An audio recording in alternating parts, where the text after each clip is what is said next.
monsieur. Quatrième atelier dont les interventions sont inversées par rapport au programme. Ça me permet de ne pas l'oublier. Je vous l'indiquerai de nouveau tout à l'heure. Donc, ce que nous avons abordé déjà de très nombreux aspects autour de ces deux concepts de transparence et langage.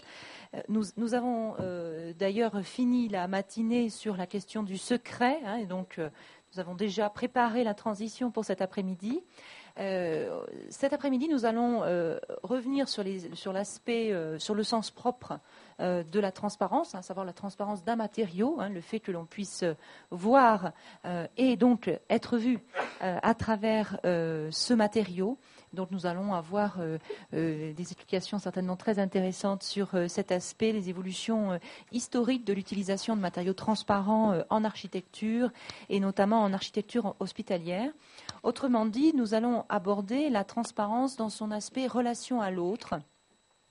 La transparence en architecture, donc, mais aussi, bien sûr, de nouveau au sens figuré, la transparence de nos systèmes d'information, ou au moins l'objectif de transparence de nos systèmes d'information, que ce soit en termes de dossiers patients informatisés ou remis aux patients, ou d'informations de pilotage telles que nous les connaissons.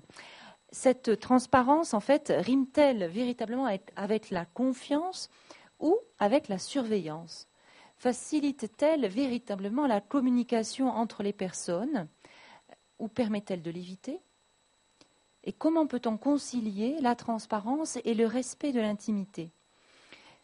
Donc, M. Delabarre, que je vais présenter, s'exprimera sur la signification, les intérêts, les limites et les évolutions de la place de la transparence en architecture et notamment en architecture hospitalière. Donc, M.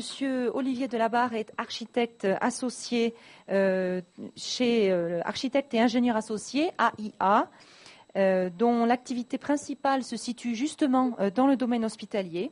Monsieur Delabarre a commencé son activité chez Reichen et Robert et il est donc architecte depuis 1996 chez AIA et co-dirige l'agence de Lyon qui s'appelle donc l'Atelier de la Rise, mais qui n'est plus sur la Rise donc depuis peu.